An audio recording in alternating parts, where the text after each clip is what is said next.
Hello again. Not Simon. No, it's me. Oh God! What's Simon done? Where the hell am I? Oh, one of us came off better in that exchange. blimey. Okay. Braggy Heavy Industry Brewing Company, probably a brewery, North Wales. North Wales, heavy industry. Head brewer named Tom, lovely chap. Max works for him. Was kind enough to send these down to me. I met them at a SIBA competition a couple of years ago, and we've just sort of vaguely kept in contact. And they did a BrewDog takeover last summer. So Right. This is the kind of scale they are. They're worth checking out. Absolutely. So what we got? This is their Pigeon Toad Orange Pale beer. And the reason these are vaguely special is because it's the first time I've seen them in tins anywhere. I've only in cans. They've labelled it as a half vit. I'm sure that's a nice little play on words. Yeah, halfway. Yeah, I like that. Probably the first time actually that I've seen a bilingual label. Yes. Yes, it's a little bit of kind of Welsh on there, a little bit of English. Very interesting. Yeah, so Cwrw, Craft Cymraeg. Cwrw you think is? Summer. I think Cwrw is summer in Welsh, so a summer beer. I'm expecting this to be really, as a wit beer, really clear, orangey colour, nice looking beer. Should we get it out? Yeah, let's get it into a glass. Right? Let's do it. Don't know if these are can conditioned or what. I've not really had any dialogue with the guys. Might be, thank you. By the way, you all know Chris. This is Real Ale 140. Please check him out. He's been with us for a number of years now, probably a good 4 years. He's been doing beer reviews. So this is the... Looking good in the pour, isn't it? Lovely. Did you say it's an experimental at this stage? Well, no. They've been brewing this for some time. This won the SIBA Society of Independent Brewers thing at Ludlow Festival, where we've judged over the years. Okay. So they won the small pack beer on this, and they won a few awards last year. Superb. Yeah, they're certainly on the way up.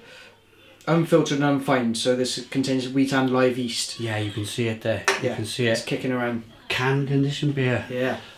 What time to be alive? Yeah, amazing. Yeah. It's a great time to be involved in beer. One finger whitehead, slightly hazy, orangey coloured ale, nice carbonation. Let's get the aroma. Ooh, wow. Yeah. Ooh. Wow. So this is the experimental part. I think is an experimental German hop, maybe. Yeah. I think it says on there somewhere.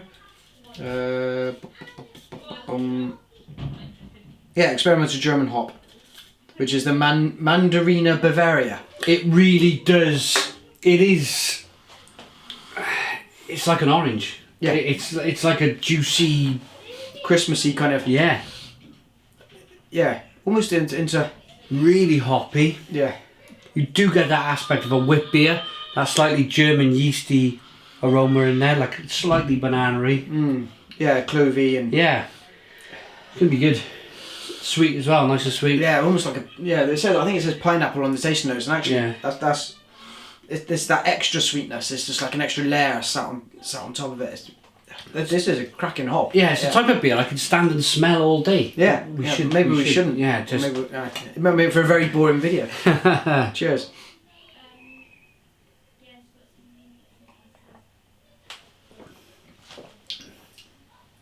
Oh yeah, Yeah.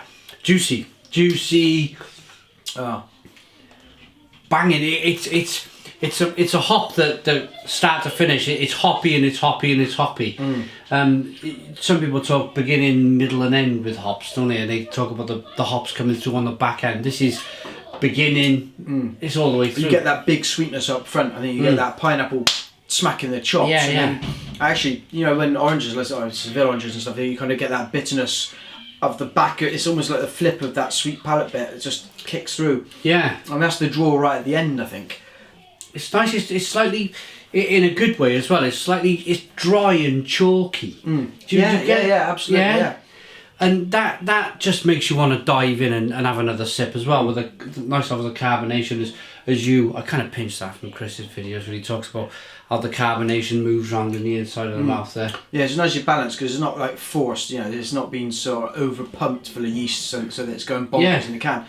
Every time I've had this on draft and festivals and things, it's been a great beer to drink.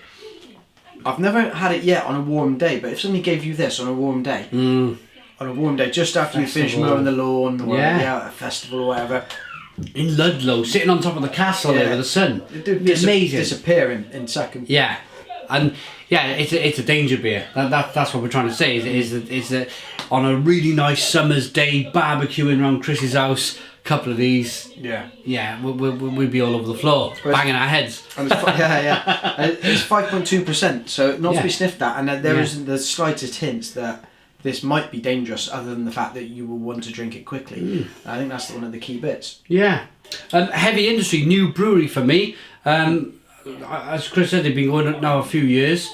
Always wanted to try their beer because Chris has always recommended them very highly. Have you had an Imperial stuff from them? No.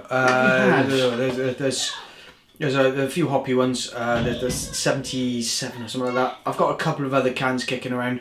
They very kindly sent them, but we'll wheel them out in the future. Yeah. But what I really want to see is these cans making their way across the UK, because I think there's absolutely a market for this. I'd love to see this in the supermarket. I don't know if they're up to that scale of production yet. Yeah. But there's other breweries that are putting far worse beers than this into the supermarket. And do you know what? This isn't a supermarket beer these days. It's still good. Still good. Still good. But then on the other side of the... Why can't this be? Exactly. I don't want to see it contract brewed. I want to see Tom have a nice big juicy contract. Yeah. Banging this into a supermarket. And keeping it at the same level. And we were talking about a brewery, I'm not going to go into the name, but a brewery earlier on where their beers were amazing. Yeah. When they were small scale, and then they put them into the supermarkets and the beer's just not the same anymore. Right. Am I willing to talk about the brewery? No, I'm not going to mention any names, but we're just talking about the scale. We're talking about the scale of it. When you upscale to a supermarket, when they say we want 100,000 cans by next Friday, keeping it real is a difficult thing. And actually, I think even the largest breweries that you can call properly craft have some issues with consistency. I haven't had enough cans of this. This is my first can of this to be able to say. So, but this is consistent with the product that I know to be this beer. It's lovely. Which is great. It's lovely. Yeah. Really good. I'm very happy with this. I think we should rate it. Pigeon Toad Orange Peel Half Wit. Rating? What would you say? Go on, you rate it. Solid 9 for me. I really like this beer. It's a solid, great beer to drink. And I don't think I could stop drinking it once I really started on a hot day. Yeah, 9 out of 10. I'm going to join Chris on a 9. I think it's a really good beer. Thanks Chris brought the cans round. He's got a friendship with a brewer. Brilliant. Check out Chris's blogs, Twitter, Facebook, and his blog. Really good writer. He's got a really good kind of wit about him when he's writing. He needs to do it some more. Get the comments in, and he may write a blog. But thanks for watching. I'm going to give this a 9 also. I think it's a great beer. Sorry about your nasty gash, by the way. Yeah. Must do something about that. Thanks for watching. Cheers.